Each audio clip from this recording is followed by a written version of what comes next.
ઉના તાલુકાની 9 જેટલી ખાદ્ય તેલ વેચાણ સાથે સંકળાયેલ પેઢીઓને ગીર સોમનાથ કોર્ટે ફટકાર્યું છે 9.75 લાખનો દંડ। ઉના તાલુકાના શહેરમાં દેલવાડા રોડ ઉપર આવેલ ભવાની એન્ટરપ્રાઇઝ ખાતે ખાદ્ય તેલ પેકિંગ કરતી પેઢીમાં ઉના મામલતદાર રેડનો મામલો તારીખ 10/10/24ના રોજ ભવાની એન્ટરપ્રાઇઝ પેઢી ઉપર ઉના મામલતદાર દ્વારા રેડ કરવામાં આવેલ હતી।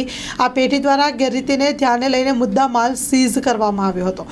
ઉપરોક્ત તપાસના આધારે ઉના તાલુકાની 9 જેટલી તેલનું છૂટક અને હોલસેલ વેચાણ કરતી પેઢીઓને ત્યાં પણ પુરવઠો સ્થગિત કરવામાં આવેલ હતો। Gir Somnath food and drugs department દ્વારા આ અંગે તપાસ કરીને આ 9 પેઢી સામે ગીર સોમનાથની કોર્ટમાં food safety and standard act 2006 હેઠળ કેસ દાખલ કરવામાં આવેલ છે। સ્ટોરી રિપોર્ટ બાય પરાગ સંતાણી, ગીર સોમનાથ। ગુલઝારે મુસ્તફા સાર્વજનિક ટ્રસ્ટ આયોજિત 13મી સમૂહ શાદી। આથી આપણે જણાવતા ખુશી થાય છે કે દર વર્ષની જેમ આ વર્ષે પણ ઇન્શાઅલ્લાહ સમૂહ શાદીનું આયોજન કરેલ છે, જેના ફોર્મ ભરવાનું ચાલુ થઈ ગયેલ છે। સમૂહ શાદીના ફોર્મ છેલ્લે તારીખ 10/12/2024 સુધી સ્વીકારવામાં આવશે। સમૂહ શાદી ઇન્શાઅલ્લાહ તારીખ 19/1/2025 રવિવારે યોજવામાં આવશે।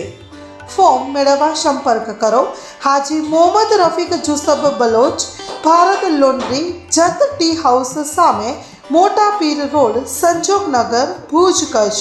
Mobile number 9687314318।